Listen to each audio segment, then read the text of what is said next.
Film kisah nyata itu selalu keren nggak sih? Apalagi ini di bidang olahraga khususnya otomotif.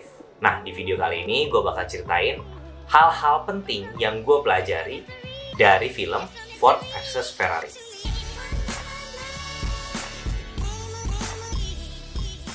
What's up everyone? Selamat datang di channel gue, Fitzgerald Salendu. Salam kenal ya. Di channel ini gue bakal ceritain konten pengembangan karir dan self-development yang udah gue pelajarin selama gue jadi perantau ibu kota bekerja di bidang bisnis media. Nah, buat kalian nih yang masih SMA, kuliah, fresh graduate, atau first jobber, please consider to subscribe karena gue bakal upload video baru setiap minggunya. Diperankan oleh aktor favorit gue, Christian Bale, dan aktor besar lainnya seperti Matt Damon dan Joe Bernthal. Film Ford versus Ferrari ini diluncurkan tahun 2019. Ketika film ini ditayangkan untuk pertama kalinya, gue nggak tahu tuh bahwa ada drama besar di antara dua brand ini, Ford versus Ferrari. Pertarungan yang sangat sengit sampai dijadiin suatu film. Nah, yang gue bahas di sini tentunya hal yang gue pelajari yang relevan dengan pengembangan karir dan self-development. Bukan menggurui, tapi belajar bareng. Nah, kalau kalian ada perspektif lain, tulis di kolom komentar, kita ngobrol ya. Yang pertama, bagaimana pekerjaan di level decision maker di perusahaan besar? Cerita Ford versus Ferrari ini, kalau disederhanakan adalah bagaimana manajemen Ford bertanding dengan Ferrari dalam ajang balapan Le Mans. Tapi di sepanjang film ini, sebenarnya yang lebih di-highlight itu bukan pertandingan antara kubu Ford versus kubu Ferrari-nya. Cerita lebih banyak didominasi bagaimana lika-liku atau drama di internalnya tim balap Ford itu sendiri. Kubu yang pertama ada Ken Miles, si pembalap jenius yang juga menjadi pahlawan di film ini. Kemudian partnernya Carroll Shelby, mantan pembalap dan juga sahabat dekat Ken Miles. Juga ada Lee Iacocca, eksekutif dari perusahaan Ford. Nah, ini adalah kubu yang pertama melawan kubu yang kedua, yaitu internal Ford sendiri. Leo Beebe adalah seorang eksekutif di bagian PR dan marketing. Juga tentunya owner dari perusahaan Ford, yaitu Henry Ford II. Sepanjang film ini, kedua kubu tersebut selalu bertarung dalam memberikan gagasan-gagasan bagaimana untuk memenangkan ajang balapan Le Mans. Mulai dari proses pitching, kenapa Ford harus membeli Ferrari. Lee, in the last 3 years, you and your marketing team have presided over the worst sales slump in U.S. history. Why exactly should Mr. Ford listen to you? Because we've been thinking wrong. Ferrari. Now, they've won 4 out of the last 5 Le Mans. We need to think like Ferrari. Kemudian proses negosiasi dengan pihak Ferrari, yaitu ownernya bernama Enzo Ferrari. Signori, ho solo una piccola domanda riguarda il mio programma delle Only one corse. small question. It concerns my race program. Se io voglio correre a Le Mans e voi non volete che io corra a Le Mans, io ci vado o non ci vado? If I wish to race Le Mans, and you do not wish for me to race Le Mans, do we or do we not go?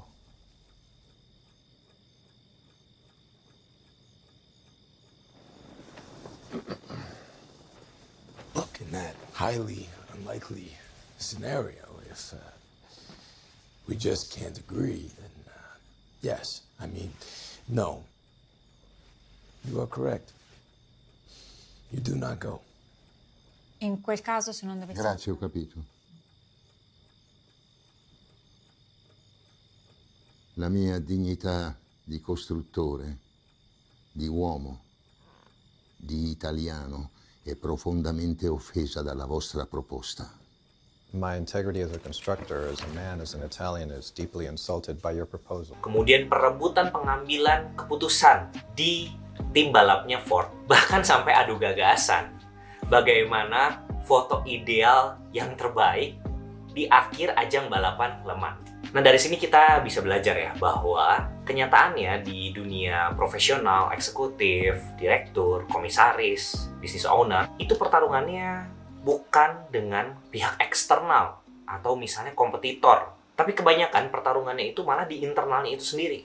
Sesama eksekutif atau sesama direktur. Memberikan gagasan-gagasan yang terbaik demi perusahaan ini bisa mengambil langkah yang paling tepat. Yang kedua, banyak sejarah yang dihasilkan oleh keputusan yang emosional. Nah, ini sangat digambarkan di film ini ya. Ketika Enzo Ferrari menolak tawaran Ford untuk diakuisisi, bahkan Enzo Ferrari ini sampai memberikan kata-kata yang cukup pedas kepada Henry Ford II saat itu. Tornatevene in Michigan. Go back to Michigan. Tornate alla vostra grossa, brutta fabbrica. Back to your big ugly A factory. costruire le vostre brutte, insignificanti Back to your macchine. big ugly factory making its ugly little cars. E dite a quel porco del vostro padrone che i suoi arroganti dirigenti sono solo una massa di figli di puttana da 4 soldi. Tell your pig-headed boss that all his smug executives are worthless sons of whores. Tell him he's not Henry Ford. He is Henry Ford II. Henry Ford II menerimanya dengan sangat emosional. About me. He called you fat, sir. Yeah. Pig-headed. Go on. He said you're not Henry Ford. You're Henry Ford II. Dan juga mengambil keputusan yang saat itu mungkin terdengar kurang rasional ya. Saat itu juga dia memutuskan Ford yang sebelumnya belum pernah menciptakan tim balap yang berkompetisi di Le Mans menjadi konsentrasi dan mengerahkan resource sepenuhnya untuk mengalahkan Ferrari, khususnya Enzo Ferrari.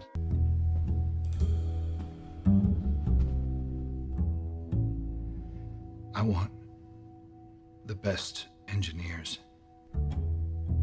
the best drivers. I don't care what it costs.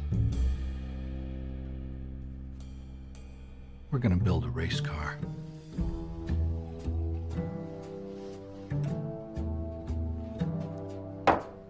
And we're gonna bury that goddamn greasy wop 100 feet deep under the finish line at Le Mans.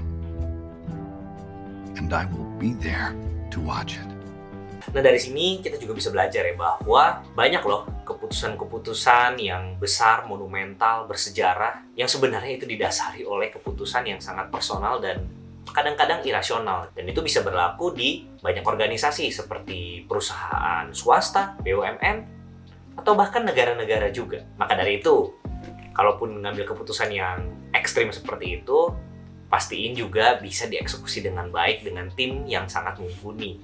Yang ketiga, kekurangan seorang eksekutor jenius. Di sini digambarkan Ken Miles itu citra dan penampakannya sangat urakan atau nggak cocok lah dengan Ford, perusahaan otomotif raksasa yang tentu ingin memiliki citra yang sempurna. Berkali-kali Leo Beebe dan direksi Ford ini berusaha menyingkirkan Ken Miles dari tim balap Ford itu sendiri. We're less sure about Miles. We like Richie Ginter, Aston Gregory, Bondurant.